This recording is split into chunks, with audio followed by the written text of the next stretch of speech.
सदर आसिफ अली ज़रदारी अॼु खां 1 मई ताईं चीन जो सरकारी दौरो कंदो। सदर 27 अप्रैल ताईं जांगशा होनान सूबे जो दौरो कंदो।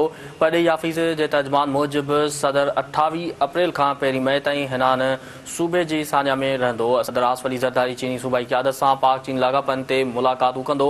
मुलाक़ातुनि में इक़्तिसादी सहकार ऐं सीपेक वारे मामले ते ख़ासि ध्यानु ॾिनो वेंदो। अवां खे आगाह करे रहिया आहियूं अहम ख़बर जे हवाले सां त सदर आसिफ अली ज़रदारी अॼु खां 1 मई ताईं चीन जो सरकारी दौरो कंदो। सदर 27 अप्रैल ताईं जांगशा होनान सूबे जो दौरो कंदो।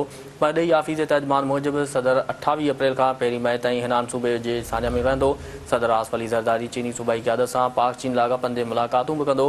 मुलाक़ातुनि में इक़्तिसादी सहकार ऐं सीपेक वारे मामले ते ख़ासि ध्यानु ॾिनो वेंदो। अवां खे आगाह करे रहिया आहियूं अहम ख़बर जे हवाले सां त सदर आसिफ अली ज़रदारी अॼु खां 1 मई ताईं चीन जो सरकारी दौरो कंदो। सदर 27 अप्रैल ताईं जांगशा होनान सूबे जो दौरो कंदो।